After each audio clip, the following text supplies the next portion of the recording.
More and more countries criticized the decision of the International Olympic Committee on the admission of Russians and Belarusians to the 2024 Summer Olympics.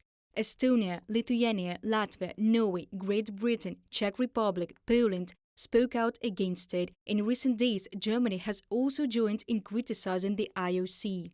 It is the wrong signal to think about the participation of athletes from Russia as long as Russia wages war on European soil. The lives and rights of countless people are being disregarded and extinguished by the Russian war of aggression. Frank Ulrich, head of the German Parliamentary Committee on Sports.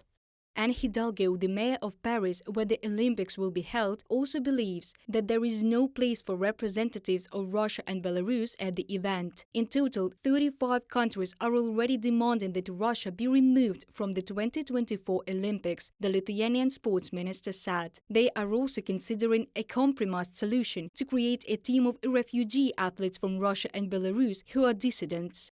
Ukraine, in turn, has sent letters to companies that support the International Olympic Committee. These are large international enterprises that are definitely interested in their reputation not being used for war propaganda, President of Ukraine Volodymyr Zelensky said.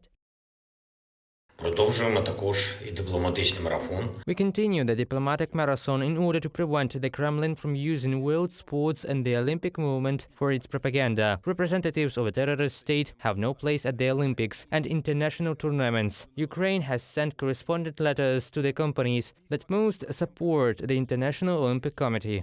For its part, Ukraine is ready to boycott the Olympics if the Russians and Belarusians are still allowed to attend them, says the Minister of Youth and Sports, and concurrently the President of the National Olympic Committee of Ukraine, Vadim Hutsai. In response to this intention of Ukraine, the IOC hinted at a possible punishment of Ukrainian athletes. Threatening a boycott of the Olympic Games, which, as you inform me, the National Olympic Committee of Ukraine is currently considering, goes against the fundamentals of the Olympic movement and the principles we stand for.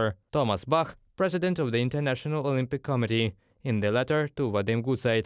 The organization confirms that all other sanctions against Russians and Belarusians remain in force, so officials from these countries are not invited or accredited to international competitions and meetings. National flags, anthems and other elements of country identification remain banned. Therefore, in case of admission, Russian and Belarusian athletes will compete under a neutral white flag. However, there can be no question of any neutrality after 11 months of a full-scale war, Ukrainian diplomats assure.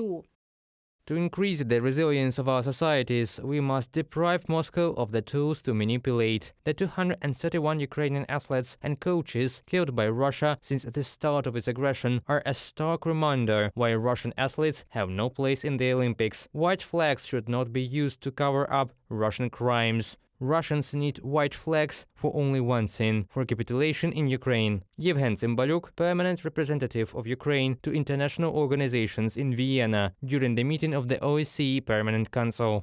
Vice President of the Mountaineering and Rock Climbing Federation of Ukraine Oleksandr Zakolodny, European MMA Vice Champion Eduard Kostrytsa, participants of the Youth Olympic Games figure skater Dmytro Sharpar, boxing coach Alexander Vorobyov, winner of the Ukrainian Cup in bodybuilding and fitness Dmytro Pidoprigora. The list of killed athletes at the front line is increasing, as is the list of sports facilities in Ukraine destroyed or damaged by Russians. So, for example, the city stadium of Bakhmut looks like after one of the shelling. And this is Chernihiv. The Russian army demilitarized the local sports complex in April. The central stadium of Mykolaiv was destroyed by them 2 months later. Reported by Diana Kolesnik, Valeria Nekipelova, UATV News.